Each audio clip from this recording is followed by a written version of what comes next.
Siirt'te aslında sessiz bir devrim yaşanıyor. Şöyle ki biz kırsal alanda altyapıyı güçlendirmek adına başta yol olmak üzere su, kanalizasyon hizmetlerinde çok ciddi çalışmaları başlattık. Bu çerçevede bugün de özellikle merkezle toplam 29 tane köyün bağlantısını sağlayan ana güzergahta 3800 metrelik alanın BSK asfaltlamasını yapacağız. Bu güzergahtan başta Gökçebağ beldemiz olmak üzere Kışlacık, Konacık, Bostancık gibi, Bağlıca gibi köylerimiz ve mezralarımız istifade edecek. Dolayısıyla bu ve benzeri ana güzergahlardan başlamak üzere biz bu yıl 100 kilometre BSK'yı hedefledik. Ama bunun üzerine çıkacağımıza biz yürekten inanıyoruz. Bununla birlikte 550 kilometrede yol bakım onarım çalışması yapacağız. 3 yılın sonunda biz toplam BSK yol ağımızı 100 kilometreden 400-500 kilometreye çıkarmayı planlıyoruz. Ve bütün yollarımızı, ana güzergahlarımızı böylece 3 yıl içerisinde BSK ile tamamlamış olacağız. Yine bu sene özellikle KöyDES kapsamında su ve kanalizasyon hizmetlerine çok büyük ağırlık verdik. Malumunuz geçen sene su konusunda sıkıntılı yerleşim yerimiz kalmasın diye özellikle KöyDES imkanlarımızı oraya tamamen kanalize etmiştik. Bu sene eksiklerimizi tamamlayarak yine su ve kanal hizmetlerindeki kalan işlerimizi bitireceğiz. Önümüzdeki yıllarda KöyDES'ten kaynaklarımızı artık daha çok yol hizmetlerine kaydırmaya çalışacağız.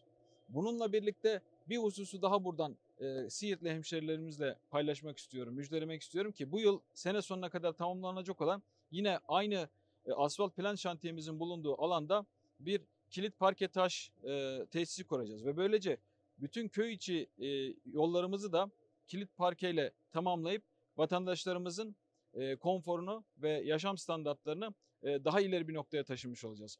Tüm bu hizmetlerin yapılmasında başta bize her zaman destekleriyle önderlik eden başta Sayın Cumhurbaşkanımıza, yine İçişleri Bakanımıza, Çevre Şehircilik Bakanımıza, milletvekilimize, tüm özel idare çalışanlarımıza, meclis üyelerimize ben çok teşekkür ediyorum.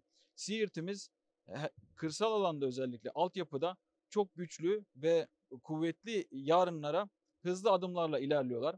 Bu yapmış olduğumuz yatırımları, bu yapmış olduğumuz çalışmaları eğer biz ihale yoluyla yapmış olmuş olsaydık bugünkü maliyetlerimizin 4 katı fiyatını yapmak durumunda olacaktık. Asfaltımızı biz tamamen kendi imkanlarımızla üretiyoruz. Şöyle ki 110 dönümlük bir alana kurduk ve bu 110 dönümlük alan aynı zamanda bizim ocak alanımız.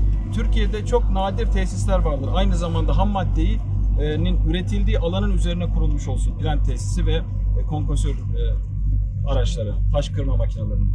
Ve biz burada sadece bitüm, doğalgaz ve elektrik marifetiyle kendi işçiliğimiz, kendi araç gereçlerimizle bu asfaltı üretiyoruz. Tabii böyle olduğu zaman maliyetleri minimum seviyeye düşürmüş oluyoruz. Minimum maliyetle maksimum fayda elde etmeye çalışıyoruz.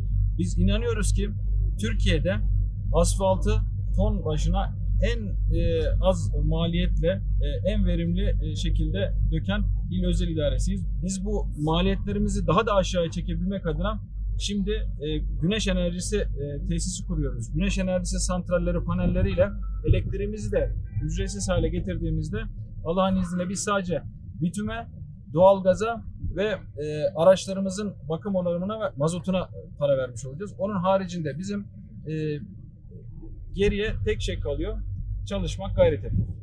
Biz bu asfalt çalışmalarını, altyapı çalışmalarını ihaleye çıkmadan özel idaremizin kendi imkanlarıyla, arttırdığımız kapasite imkanlarımızla yapıyoruz ve böylece piyasa fiyatlarının 1/4 oranında verimli, ucuz, kaliteli ama hızlı bir hizmet yapabilme imkanımıza sahibiz. Bu vesileyle ben tekrar emeği geçen tüm arkadaşlarımıza şükranlarımı sunuyorum.